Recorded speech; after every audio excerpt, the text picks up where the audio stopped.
Првата 1944 година ситуацијата на сите фронтови беше таква што се очекуваше брзо напредување на Црвената армија на Источниот фронт да што поскоро пробие кон Балканот и Централна Европа, на сојузниците англоамериканци да напредуваат и тие напредуваа низ Италија, а беа веќе по завршна фаза и подготовките за отварање на вториот фронт во Европа. Во таква една ситуација во Југославија исто така се готвеа сите сили да засилат активноста, но едновремено и германците кои имаа една јака снага во Грција под името армиска група од 10 дивизии со околу 450.000 души, таа се готвеше за напуште Грција, кога проблемот беше само кога ќе отпочне, но едновремено очекуваа германците, документацијата говори дека и Бугарија ќе капитулира, како што претходната година капитулира Италија. Во таква една ситуација, Централниот комитет на Македонија и главниот штаб донесе да отпочне со пролетната офанзива.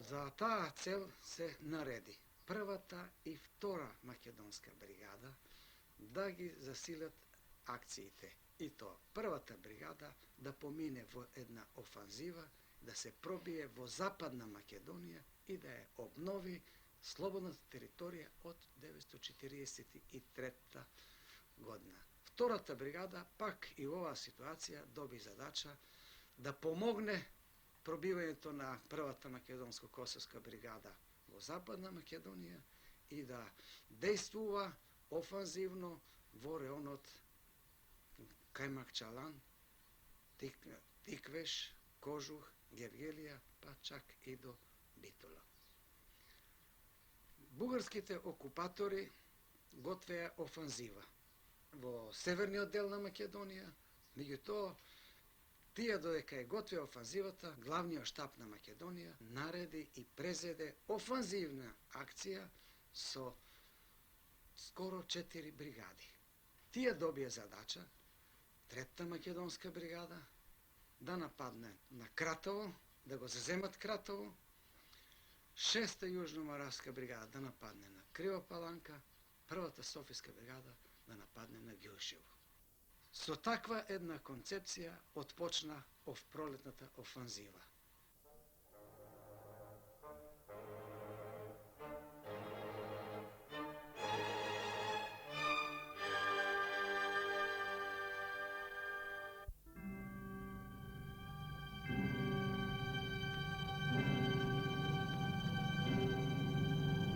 На 27 април 1944 година првата македонско-косовска бригада се наоѓаше на самата граница во селото Нова Горица, населено со македонци.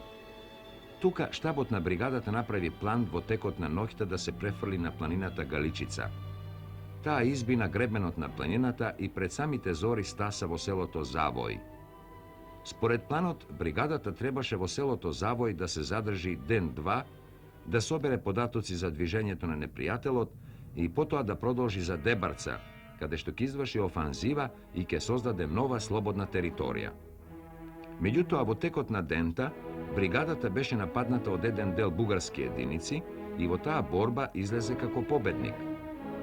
Потоа требаше што побргу да се помине комуникацијата Охрид-Ресен-Битола, бидејќи од тука многу лесно можеа да се префрлат нови непријателски сили и требаше тоа да се спречи.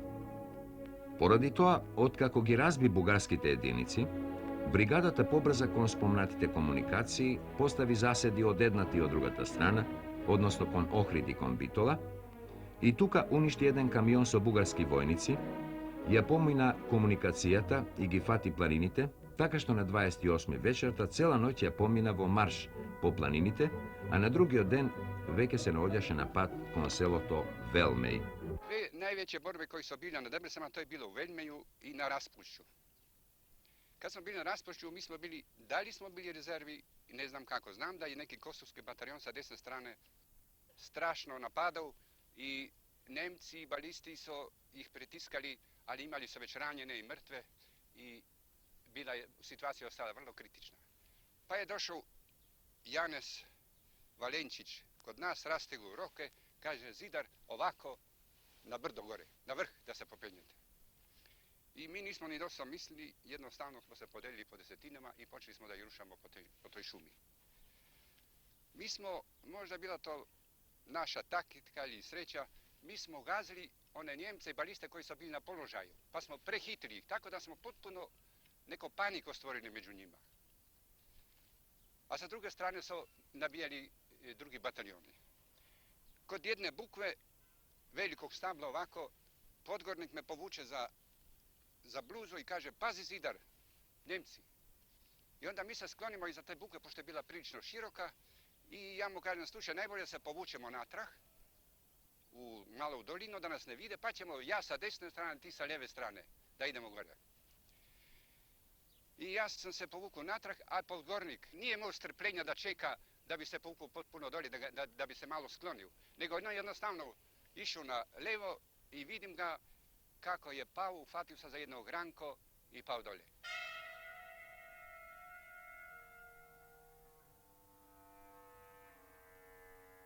Poslije došli su ostali i najurili smo ih gore na brdo. Na tom brdu je bila jedna čistina i mi smo ih najurili na to čistina, a sa druge strane su bili drugi bataljoni, tako da tamo su strašno platili ono što se te danas napadnu. A bilo je opasno zbog toga jer ispod nas je bila bolnica i bali smo se da ne bi prodrli da bi došli do bolnice. Ja kad sam se vratio, podgornika sam stavio jedan bržuljak ovako, pokrivo sa lišćem i kazao sam da drugog dana idemo po njega. I u stvari drugog dana ja sam uzeo jednog konja, dao mi je Pavle naređenje da uzme jednog konja i uzeo sam Antona Maljevica i ja sam išao napred, on sa konjem natrag, išli smo po njega, natovarili smo ga na konja i dovukli do tamo neke doline blizu Misleći i iz Bažde. Tamo nas sačekali ostali Slovenci sa nosiljima i napravili su već sanduk, a bile su neke ženske tamo i vidim neke ženske početi da plavi, jo, tako mladić, lep, pa je mogu da umre. One su uzeli odmah, jer ranije su spremili, uzeli su neke posuđe i počeli da ga peru i bio pun krvi. Jedan od Slovenaca je skinuo košulju i obukli smo ga tako da je bio čist. Ja tog momenta, kad ga gledam, bio je kao živ tamo, mlad, pun života, gledam još, mislio sam da će ustati. Uzeo sam olovku i počeo sam da nešto pišem. I napisao sam, pošto sam to citirao na grobu. Tam, kjer bistra voda teče, bela hiša tam stoji, mati tvoje tam te čaka in solz ne briše s oči. A za manj te bo čakala, vzela te je bela smrt, na Kara Ormantan si padel, to nos slovenske četeti. Tam na griču veter piha, pesem žalosti poje, a srce za manj te kliče, le nem tvoj glas mimo nas gre. O, Kara Orman, kaj se strila, kako kruta si nemila, junaške kri si žejna bila, da bi še bolj zaslavila. Počivaj mirno, drag podgornik, v naših srcih živel boš, tvoja kriv ne bo pijoča, skoraj maščevana bo.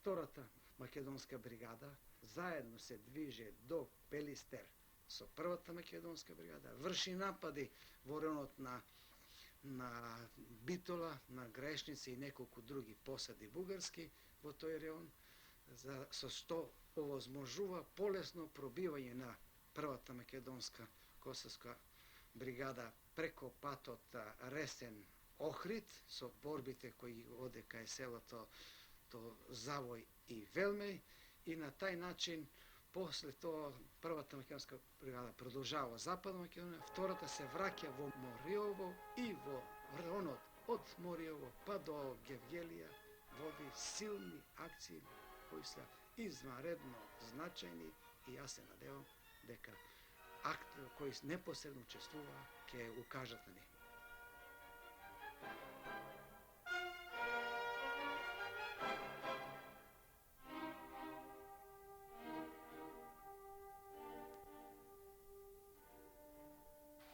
Во тој период на време имаше еден воен участок на место звано железничката пруга Јаворица.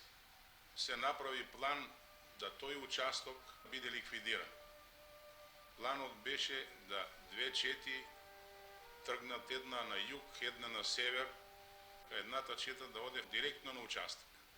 Бидејќи местноста е шумовита, успеавме да дојдеме близо на едно 30-40 метра од стрелјачки строеви и бугарите на Осетија отидеме. Отвори оган на нас. Борциве се разбија во стрелци и се отпочна борбата. Успеа бугарите да изнесат 2 пушкометролеза на прозорциве, но за кратко време бија убиени тие пушкометролезци нивни. Бидејќи обрачот се стегаше од сите страни, тие не можеа да го издржат нашиот налет и бугарите видоа, не видоа, едни, тие што беа истепани останаа мртви тука, а онај останатиот дел се изфрла у Вардар. Некои што не знаеа да пливат, па тие си издаве, Вардар беше таму доста долго. Значи беше ликвидиран овој нивни участок, кој многу ни сметаше на нас. Тоа е едно, а најголемиот успех на овој батальон, мислам од друга бригада, беше тоа што пругата аминиравме на 2 места. Така да штетата материјална и застојот на германските единици и на бугарски возови беше стопирано неколку дена, така да таа борба е еден голем успех на друга бригада во тој период на време.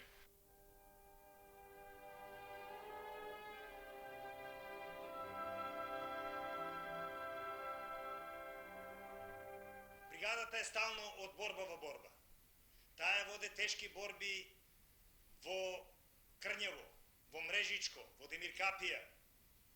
Исто така воде борби и на Гатеново и Голем. Тоа се големи бугарски дружини кои што се стално по трагите на нашата бригада. Народот од Тиквешија беше ставен под тешки репресалии од страна на окупаторот.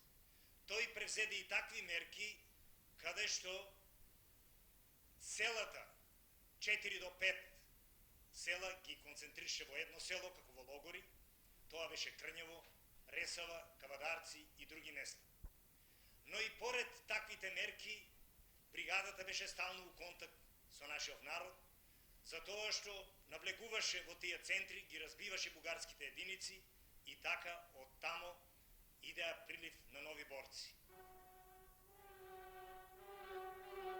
На територијата на Бошавија се движи полицијски бугарски одред,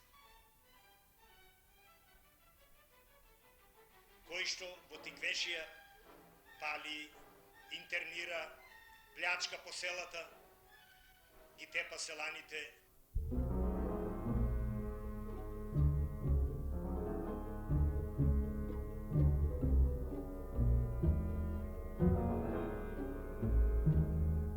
Разбраме дека полицајците од овој одред, двајца селани, кои работеле за целите на народно-служителна борба, ги открија и фаќа и во едно трдло и една колиба ги запалува заедно со неколку јагниња.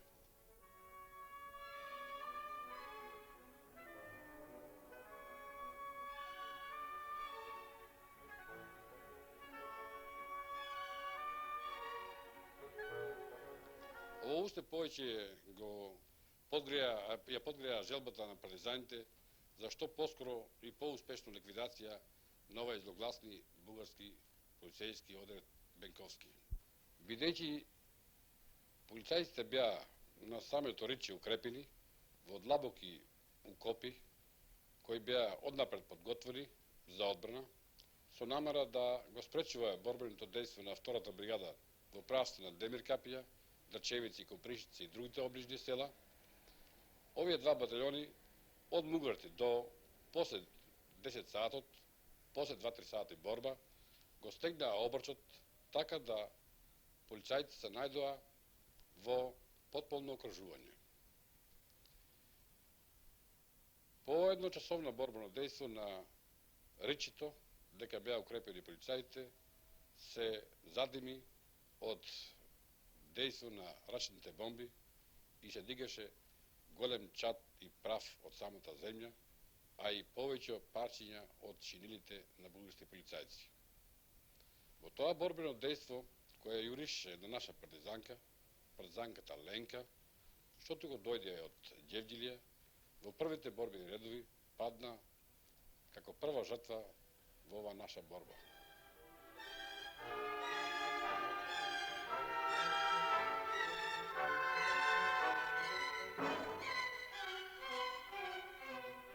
Обидот на овие полицајци да се излечат и да избегат не успеа, туку за кусо време беа колени и уништени. Односно беа убиени 46 полицајци и 8 заробени, врз кои после тоа нашиот партизански суд ја изрече смртната казна и таа беше извршена.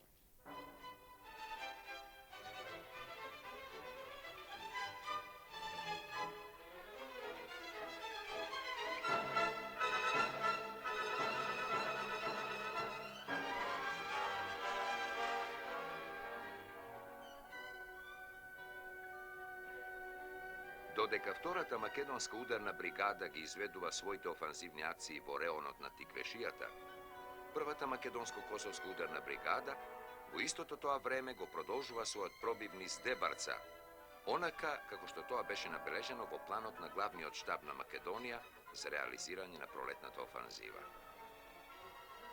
Првата македонско-косовска бригада ги поминува низ остри судири и борби со непријателот селата Велмеј, Завој и Слатино, се префрла на Караорман и на 1 спротив 2 мај стасува во селото Црвена вода.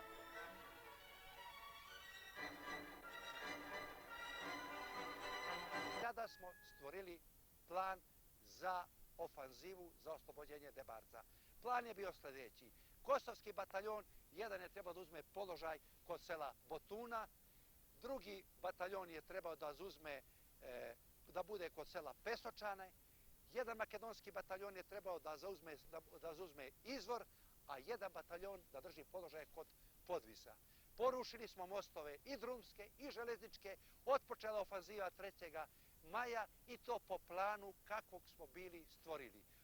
Ovdje bi ispričao samo neke detalje. Interesantno je da je kod Izvora uspela jedna nemačka kolona da se probije, dočekali su je naši kod Pesočana, oni su se vratili ka Izvoru, dočekali su opet naše jedinice kod Izvora, ta nemačka kolona je potpuno uništena, zaplenjeno je dosta automatskog oružja i municije, međutim na nekim kamionima bilo je dosta eksploziva i municije i pobijeno je dosta Nemaca. Tada sam prvi put u životu vidio i karbonizirane leševe, de facto su izgledali kao crne male lutke, to su nemački leševi. Kod Podvisa je makedonski bataljon dočekao jednu kompoziciju železničku i napao je i tu je bilo oko 150 mrtvih. Čini mi se da su gubici tada nemački iznosili na ovoj teritoriji oko 600 mrtvih. Bilo je i nešto zarobljenih i sa dosta zaplenjenog materijala. Odmah posle toga, naravno, održavali smo kontakt sa narodom, oduševljenje je bilo veliko, držali smo slobodnu teritoriju, prostranu, isto onoliku kolika je bila prostrana jesenjih dana 1043. godine. Oduševljenje naroda je bilo veliko, mi smo tu onda imali svega u izobilja, međutim, došlo je do nemačke ofanzive, jer su bile prekinute sve nemačke komunikacije na relaciji jug-sever. I zbog toga trebalo je, zbog verovatno i povlačenja nemačkih snaga prema severu izvesnim, oni su preduzeli ofanzivu i to su išle snage od Ohrida, od Ebra i od Kičeva. Tu je bilo i tenkova, bilo i artiljerije, i minobacača i mi nismo imali kut, nego smo se povlačili, ali u povlačenju mi smo stvorili novu teritoriju, zauzeli smo selo Zbažde, zauzeli smo Ržanovo, Lokovo, Burenac, Selca, tako da smo stvorili novu slobodnu teritoriju koja 1943. godine nije bila slobodna. Znači, ova ofanziva nemačka je potpuno propala, dolazi 8. juna u Lokovo selo do formiranja prve makedonske brigade. Prvата македонска бригада формирана е во село Локов. И тоа е формирана во непосредна близина на црквата, Ненно плато. И пред борците говори Цветко Узуновски, звани Абас. Цветко беше тога политички комесар и говори пред бригадата. Не се сеќам дали имаше некои други, разбеше, членови на главниот штаб, присутни во тој момент. Али веројатно е било, разбеше. Све што беше на тоа подришје е било. Ова бригада, одма по формирањето, не седи веќе мирно. Она веќе изводи такци. A 24. juna na Karaormanu proglašava se prva Kosovska brigada. Tada je govorio drug Panča Nedeljkovski, zamenik komandanta glavnog štaba Narodnooslobodilačke vojske Makedonije. Ja sam zastavu primio i ja sam tada govorio borcima, govorio je i Cvetko Uzunovski, toga dana je bila i velika priredba.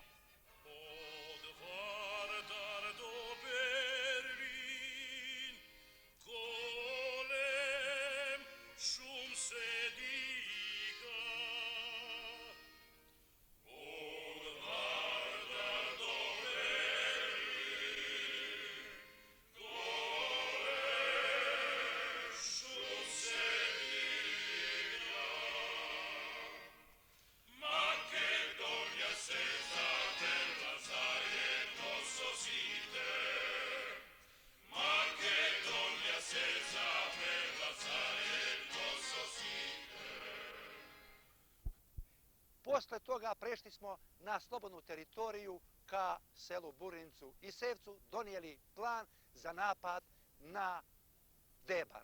Trebalo je da izvršimo zajednički napad sa albanskom prvom brigadom koja je trebala drži klisuru Drima, odnosno između Struge i Debra. Napali smo Debar iznenada 9. jula. Grad smo zauzeli skoro do 12 časova ceo. Nemci su držali samo kasarne. Međutim, nije došlo do angažovanja albanske brigade sa strane Struge. Posle podne su došle nove snage, došli su tenkovi i počela jedna teška borba. Mi smo morali napustiti grad. Sjećam se da je makedonski bataljon bio pomešan sa tenkovima. Došlo je do posebnog heroizma, borba tenkova i boraca. Povukli smo se, napustili grad, imali smo dosta gubitaka, prilično ranjenih i vratili smo se ponovo u selo Lokovo. Kasnije je došla tu i prva albanska brigada na čelu sa Mehmet Šehom. Došlo je do drugog napada na Debar gdje su učestvovali prva makedonska brigada, prva albanska brigada, a prva kosovska brigada je držala komunikaciju Struga-Debar. Tada je došlo do borbe skoro identično kao prvi put, s tim što su u dolini reke Drina došlo je do uništenja jedne nemačke kolone sa tanketama. Tada smo i poslali depeš o velikoj pobedi Srbi za Ilinden, jer je jedinica kosovarska vodila borbu u tom delu. Nakon toga došlo je do novog zadatka naređenog od strane Vrhovnog štaba i glavnog štaba Makedonije da Kosovska brigada ide za Kosovo. Došlo je do jednog emotivnog rastanka da se borci koji su vodili toliko duge borbe po čitavoj Makedoniji, u Albaniji i u Grčkoj moraju rastati. Bile su pune oči suza, ali smo sa pesmom se rastali jer smo znali da idemo na iste zadatke za dalje oslobođenje naše zemlje, a nije bilo bitno koja je teritorija.